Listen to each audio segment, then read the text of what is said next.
everybody, and welcome to Sun Valley Lanes in Lincoln, Nebraska for the 2006 Nebraska State High School Bowling Championships. We are in Class C, where today it's the St. Paul Wildcats versus the Ravenna Jays.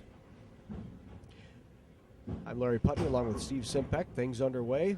Ravenna up on the lanes first. Cassandra Zur, the senior.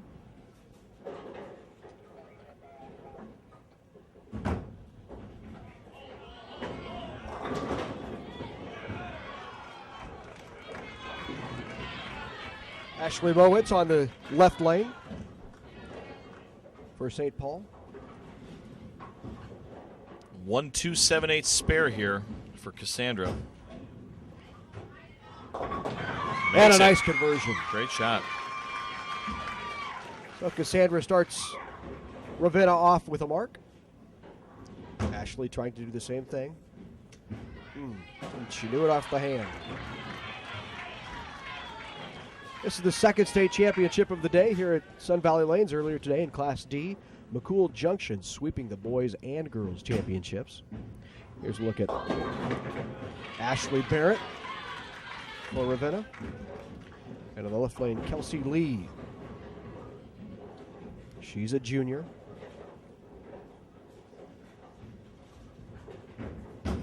Averaging 153.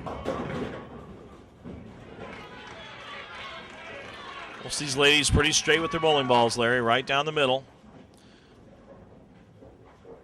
which is a decent thing. Keeps the chance for errors to a minimum. That's got a hook.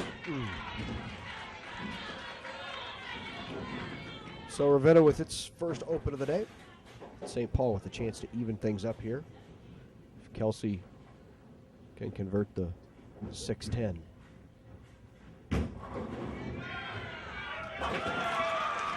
And a nice cover by Kelsey.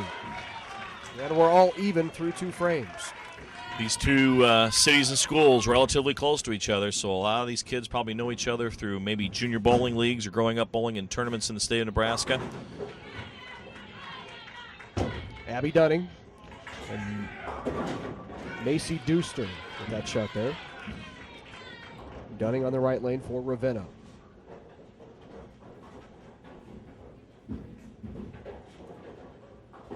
Need to keep errors to a minimum here.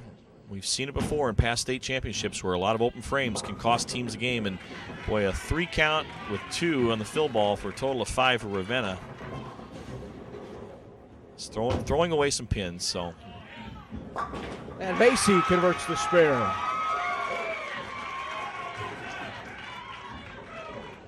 Puts St. Paul in the lead now by 12.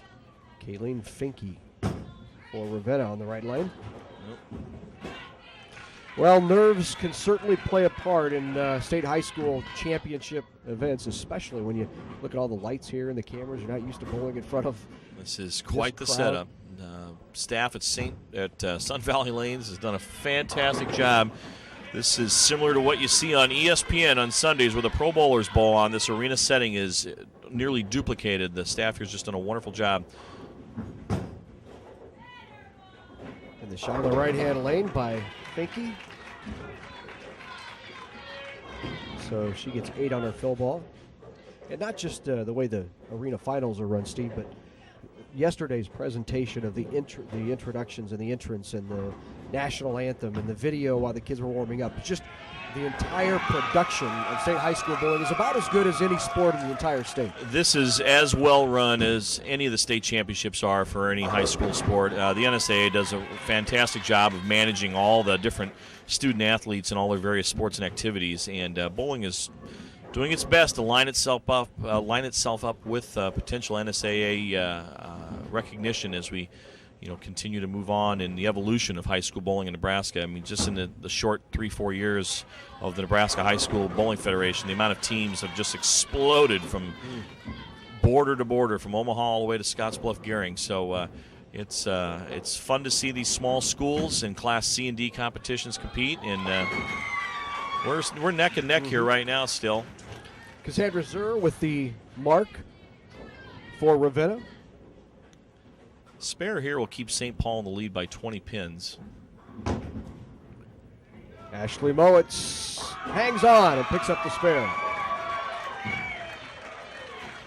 So up on the right lane will be Ashley Barrett or on the left lane, Ashley Barrett for Ravenna, as they switch lanes halfway through the Baker's match. In Baker bowling, in Class C, you use 5 bowlers. If you look at the backs of their shirts, they all have letters denoted the position they bowl. Bowler A bowls frames 1 and 6, bowler B 2 and 7, bowler C 3 and 8, and so forth. Your best bowler, your anchor bowler, will bowl frames 5 and 10. Baker bowling, you can sub in and out at any time. Tough break there for St. Paul, the 6-7-10 split. Kelsey Lee now in the left lane. Barrett, the senior, chops the 6 off the 10. Tough break there. And that pulls Ravenna within, well, it's now a 21-point lead. Just a little clarification. This is Class C. I'm thinking ahead of myself here. Class C and D use the 4-bowler format. So you'll have A, B, C, and D, although there are other letters out there because of the liberal substitution that you can do. But the letter does denote which frames you bowl. When we get to Classes A and B, that'll be 5-player teams. These gals are bowling fast, Larry. They want to get up there and get after. Look at this on 28, almost. Well, it's not often you leave the head pin. That was Macy Dooster there for St. Paul, just about carrying the 4 into the 2 into the 1 for a backward strike, but another open frame by Ravenna. Down by 8.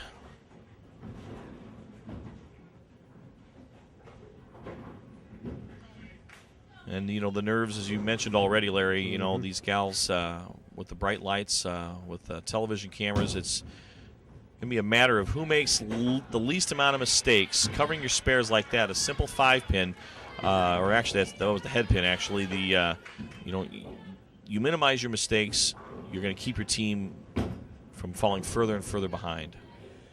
So as we head to the 8th frame, St. Paul up by 17. That was a great shot there by Ravenna's Kayleen Finke. She rotates the ball really nice. She had a little trouble the first frame. She'd do it in the gutter, but she's playing the ball to hook, a little more of a conventional higher average hook bowler. Now she's going to go cross lane at the 4-pin, and there's a lot of conditioner, a lot of oil in the center part of the lane here, Sun Valley Lane, so she'll have to go straight at it, which she did. That's a very good cover. And a nice shot by Kayleen Finke. Kayleen was the 3rd bowler in the Class C girls competition. Shot 549 for her 3-game set. Games 1, 2, and 3 yesterday afternoon in qualifying. Kelsey Snyder of Blue Hill finishing first with a 594 in the individual competition. And Dana Merkel of Crofton shooting 565 to finish second. Cassandra Czar here with a strike can bring this match real close, and it does. Cuts St. Paul's lead to 5. Big shot by Zur. Actually, you know what? That put Ravenna in front by 5 there, Larry, with that strike in the 9th frame, setting themselves up nicely for the 10th. And the split by Mowitz on the right lane. Well, barring a unlikely conversion, the 4-6-7 split is one of the toughest ones out there. That's going to put St. Paul in a position to where if Ravenna can double here, it's going to give them a commanding lead for the 10th frame, and it does. First shot of the 10th is a strike for Ravenna.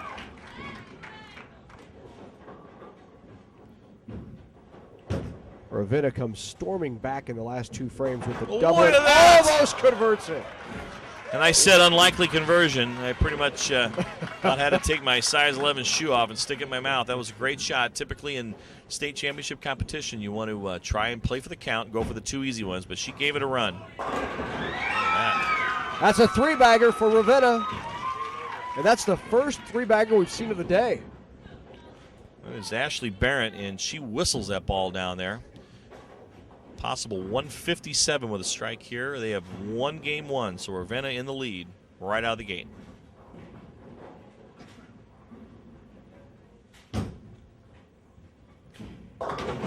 And on the right lane, that's Kelsey Lee. Well, St. Paul was in control of this match, up by 17 in the 6th, 17 in the 7th as well. Up by 17 in the 7th, and here comes Ravenna with a 3-bagger and then a 9-count in the 10th to shoot 156 and win game number 1.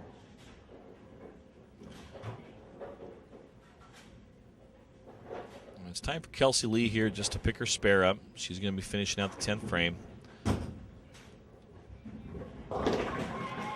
Chance for them to gather their breath and just get lined up for the next game.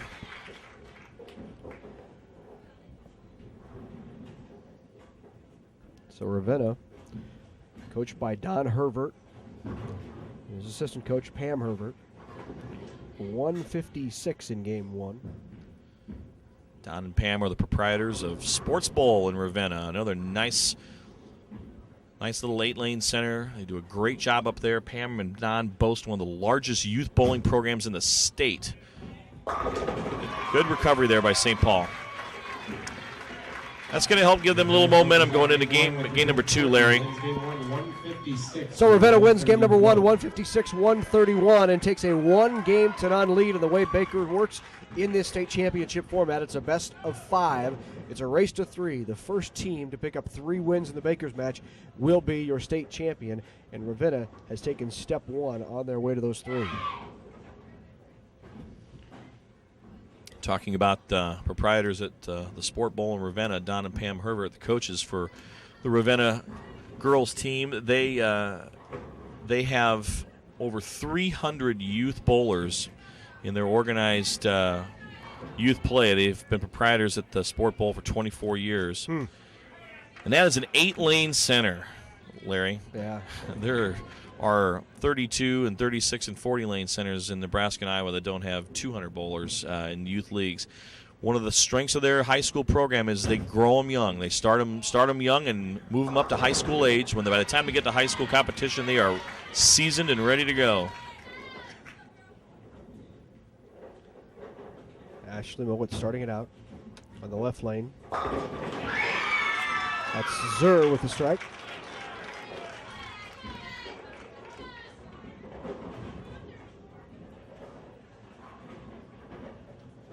That's what you like to see also, Steve. You like to see people involved in bowling, who have some background in bowling, coaching these young kids. Both Pam and Don are bronze-level USA coaches, which means they've been through coaching to help them coach younger athletes of the fundamentals of bowling and lane conditioning and how to play a lane and what equipment will do on certain conditions. Those are the kind of people that you need involved in high school bowling across the state. A lot of people still think that bowling is a beer guzzling sport, and I'm not going to say that doesn't happen in bowling centers across the state in the United States. But this is a true high school sport now. This is patterned after all the other sports in the NSA portfolios. We have classes, we have conferences, we have districts, and we have a state championship. And this is a great athletic sport for the schools. And the neat thing about this, Larry, is about 80 to 90% of the kids in high school bowling do not, in their high schools, do not participate in other sports or activities. So this is another great outlet for students to have an activity and to have a share in pride for their school. You don't have to be a strong football player or a basketball player or I mean, it's just a matter of being good at your craft, which these girls are. They made it all the way to the state finals. And a nice spare there by Kelsey Lee for St. Paul. And now in the left lane, up for Ravenna. Ravenna Abby down by 10. And Dunning leaves a tough spare. Macy Deuster.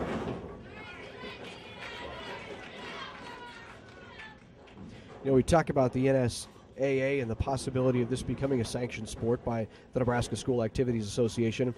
More and more districts are beginning to consider making bowling a varsity sport and having it sanctioned by the Nebraska School Activities Association. But two issues that they are primarily concerned about, and this will likely happen within the next 2 or 3 years. You may see bowling become sanctioned.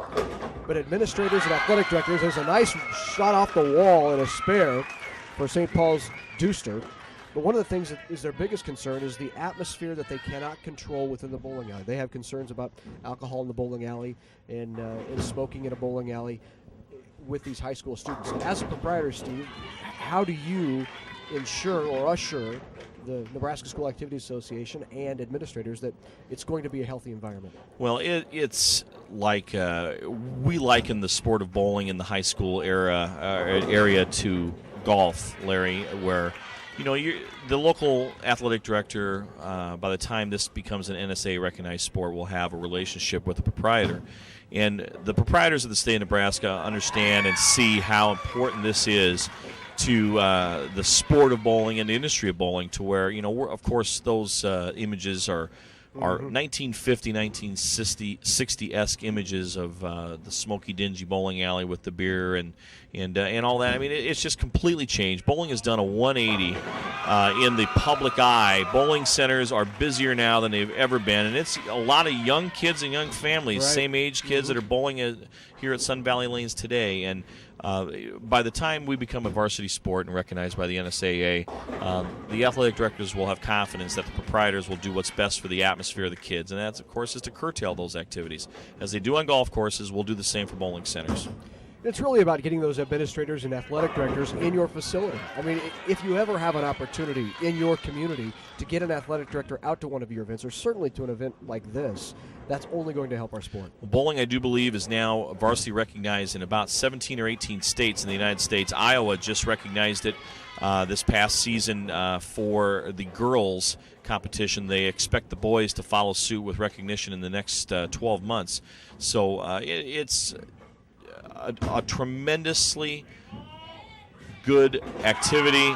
It's an inexpensive activity for the school. It's not a huge budgetary item like a football or basketball venue would be.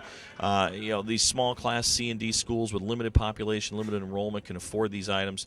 It's just so good to see these kids that might not be participating in other sports involved in this activity, Larry. Right now, this match is very, very close. Another strike by Ravenna there in the fifth frame. Just barely hanging on to a 2-pin lead. So we are through 5 frames, both teams with marks in the fifth. Ravenna with a strike.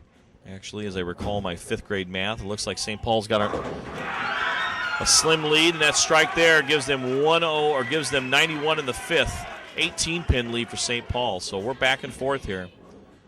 Very impressed with how these girls have stepped up here at a quick pace and throwing lots of strikes. And in the left lane, there's Deuster. She lets go of the ball quickly. She comes out of the ball virtually right at the foul line. You hear that loud thud when she lets go of the ball. The ball's falling off her thumb, and it's not getting far enough out on the lane. It may just be her style, but might be a little better conducive to get that ball a little further out on the lane. Dunning nearly converts, and Deuster does. And that's a tough spare there, Larry. The 1, 2, 4, and the 7.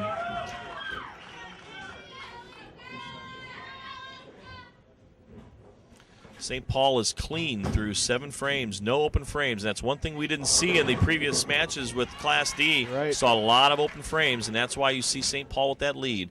You need to stay clean if you can. The open frames end up costing you. So St. Paul on the left lane. It's Lisa Lang. And Lang getting a messenger, but not quite getting a 7-pin out. Gives them 130 in the 7th. They continue to hold on to a 19-pin lead over Ravenna. And here's Finke on the right lane. Don't chop. There you go. Good spare. Good cover. She played that one right, Larry. She went more straight at it. She used a different bowling ball that reacts less, goes a little straighter, less margin for error. This is cross lane, and I think she knew when she let go that it was... you talked about 80 to 90% of these kids are not involved in other athletics, and so it's really important to get them out here and get them involved. And Cassandra Zur, who's up on the right lane, says the thing that she likes about bowling the most is it shows all the jocks in our school that the non-jocks can do something. I tell you. And a nice shot there by Cassandra. And the amount of people that are here on a Sunday morning from both cities, I mean, this arena setting is packed. So Mowatz, as soon as you said they were clean through 7, Steve. Yeah, I opened my big mouth there and jinxed him for St. Paul. But Ravenna with a double here could get it close. And that is a tough break. She throws the ball very well. That's Ashley Barrett.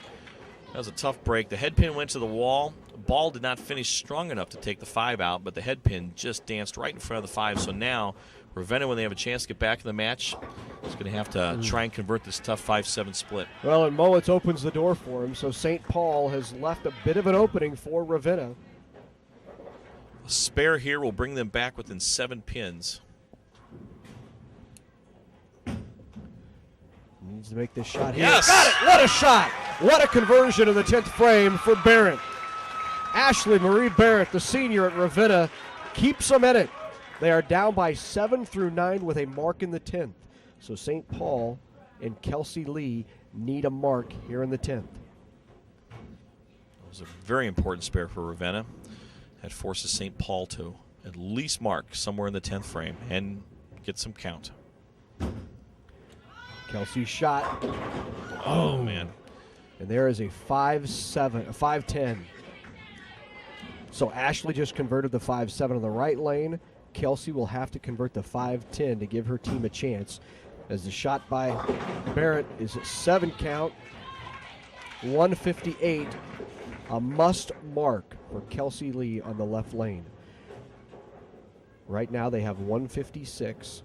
Ravenna has already completed their game with 158, so she must pick this up and then get 1 for us to be even at 1 game each. Otherwise, Ravenna has a 2-0 lead.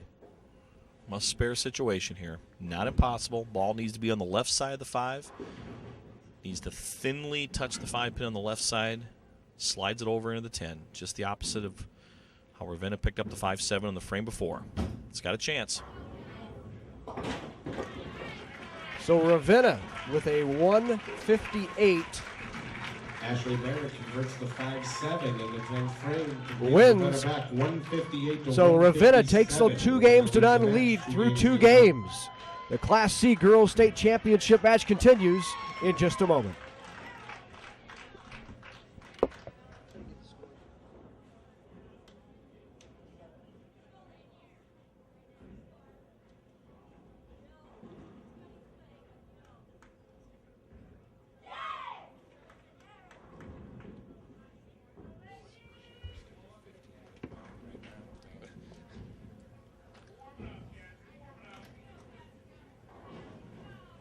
And welcome back to Sun Valley Lanes in Lincoln, Nebraska, the girls' Class C State High School Bowling Championships, along with Steve Simpek. I'm Larry Putney. Ravenna has jumped out to a 2-0 lead on the strength of a terrific split conversion in the 10th frame by their anchor bowler, Barrett. That was a huge shot.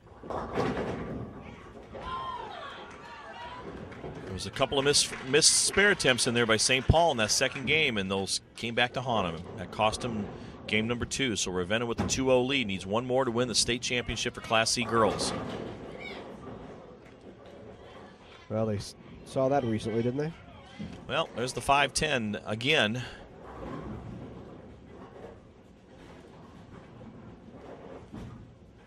Cross lane at the 7 pin. And Zur misses the single pin. We talked earlier in the match about lane conditions and the oil or conditioner it's used on a bowling lane. There's generally a heavier concentration in the center part of the lane. This has got a good chance, Larry. Oh, that was a good try there. Great shot by Ashley.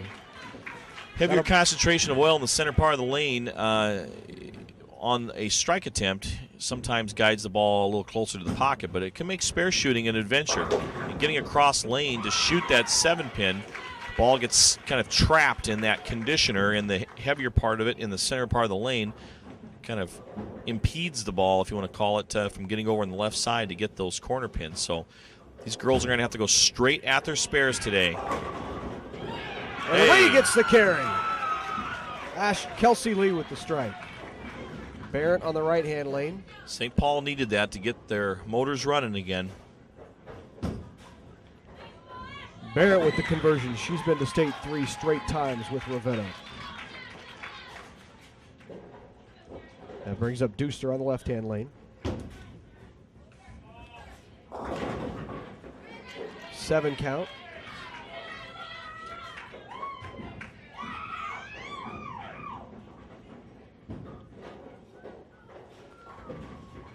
Now in the right lane, Kayleen Finke. Made a little substitution there, Yes, Larry. did. That was Jessica Sarah Sharon. I tell you what, these girls are at a fast pace. This is like trying to keep track of a hockey game here. Line changes right and left. The only thing that's not happening is not hopping over the wall. Sarah's a junior at Ravenna on the right-hand lane to convert the 10-pin. Hang on, nope. That conditioner in the center part of the lane made that ball skid too much. So we are all even in the third frame.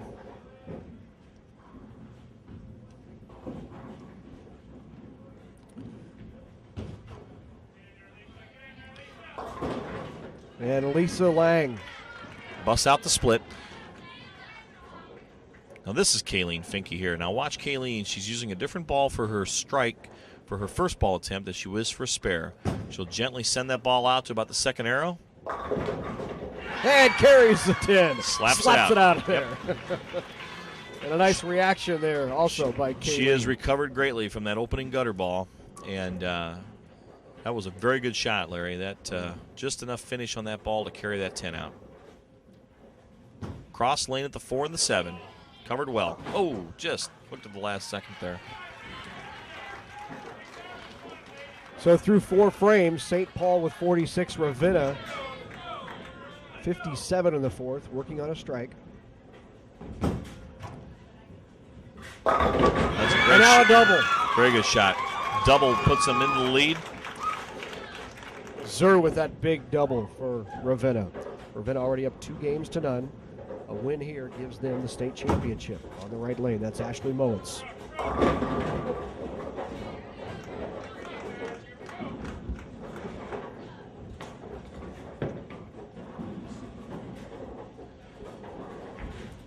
Okay, cross lane at the 6 and the 10 with the heavy amount of oil in this bowling lane. You're going to see her go very straight at it. We've seen a lot of girls slide the ball off into the gutter. Stands on the left side of the lane. She should be aiming right for the 4-pin. Excuse me, the 6-pin, that is. And then the ball will take them both out, just like that.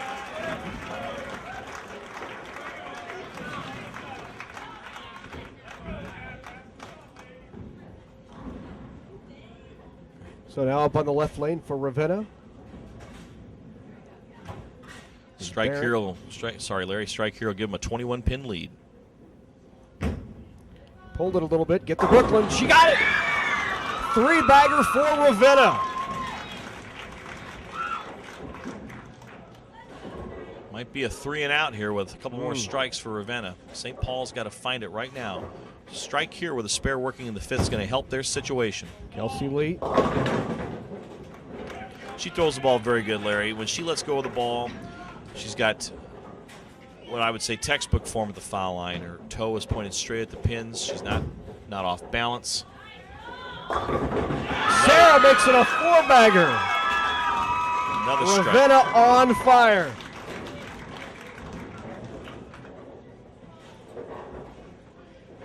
If you're St. Paul, you're looking up at a pretty big hill right now.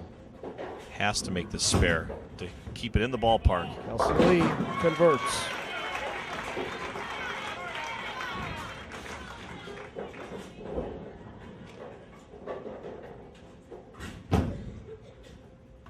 It's got to come way back, and it does, and she slaps it out of there.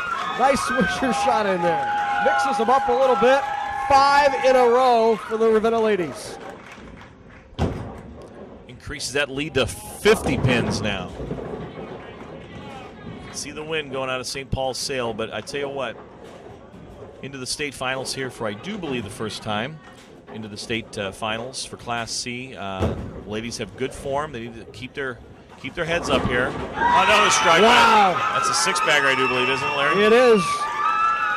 When one falling, they're all falling, and that was a substitution. Simone Barrett steps in, and Simone gets them all.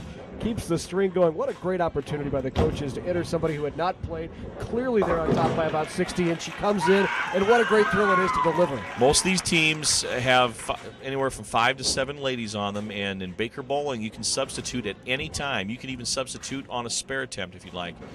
Most of these teams, the talent level is not that different from top to bottom, so a great opportunity by the Herberts. 7 in a row. That's a lock there. They're going to be in the 240s with one more strike. Now that might be probably the highest Baker game we've seen out of all classes. You know, St. Paul hasn't bowled bad. They just got beat by a better team this afternoon. This is for 8 in a row. Sit. Wow. The Ravenna Jays are the Class C Girls State Champs. Well, that was a quick one.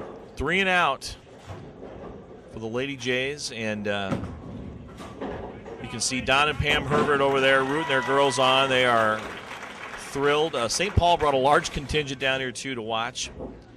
This is for 247. This will be one of the highest Baker games we've seen here in the state finals. Crossover. 246 is the final game for Ravenna. What a fantastic game, and a good way to go out for 3 seniors, Barrett, Finke, and Saar.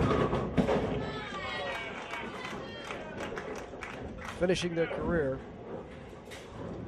with a state championship and shooting a Baker 246. And you know, Larry, with the NCAA in college bowling, with women's bowling being an actual NCAA sport, there is opportunities for all of these student athletes to move on.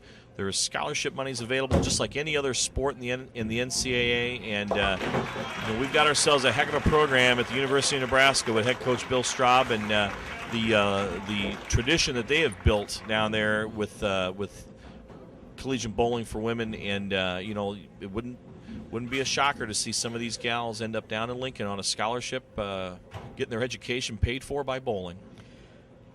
And bowling is just going to take another huge step here in the next couple of years. When the state or when the national championship comes to the Devaney Center, they're going to try to have an arena-type setting in the Devaney Center. What a huge boost it is, not only for women's bowling on the national level, but locally. Well, if I was the athletic director at the University of Nebraska, the first thing I would do would be to hire John Lucido and his staff from Sun Valley Lanes here to go in there and set that up. This is a first-class setting here for our high school championships, and you're right. Collegiate bowling, just like high school bowling, is growing in leaps and bounds. And a nice cover there in the 10th. They're going to be in the 150s. St. Paul is. That's very respectable. Got beat by the better team today. You know, you can't play a lot of defense in bowling. You have to play offense. Your best defense is not missing your spares, but you know, it's tough to compete against a 7 or 8 bagger. Mm-hmm. Well, thank goodness you're not the athletic director down at the university. Well, you know, if it pays a few more zeros past the comma, you know, I'd be willing to give anything a stab. So St. Paul finishes out with a 154, but Ravenna wins it 246 to 154. It's a sweep for Ravenna, the girls Class C state champions. 246 to 154. Congratulations to the Ravenna Lady Jays.